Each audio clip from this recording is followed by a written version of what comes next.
ஒரு கொள்ளியை போல் எரியுண்டது. என் நாட்கள் புகையை போல் ஒளிந்தது. நீங்கள் நாங்கள் நடப்போம், நெடுநாளா வாழ்ந்திருப்போம், பாடணும், நெடுநாளாய் வாழ்ந்திருப்போம் சொல்லி பாடணும். ஆனா தேவனுடைய பார்வையில் அது ஒரு புகையை போகும். ஒரு இடத்துல ஒரு புகை எழுதுது, எவ்வளவு நேரம் அந்த புகை இருக்கும்? காற்றோட கலக்க அந்த புகை அப்படியே கரைந்து மறைந்து போகிறது. கண்ணுக்கு தெரியாத ஒரு புகையாக மாறுது. ஐயா, நம்ம ஆயுசினால் வெள்ளத்தின் மிகுதியினால் எவ்வளவு வேணா இருக்கலாம்.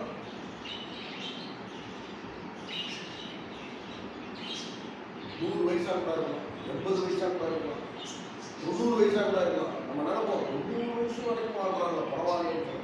ஆனா கர்த்தருடைய பார்வையில் அது புகையை போல மறைந்து போகிற ஒரு வாழ்க்கை.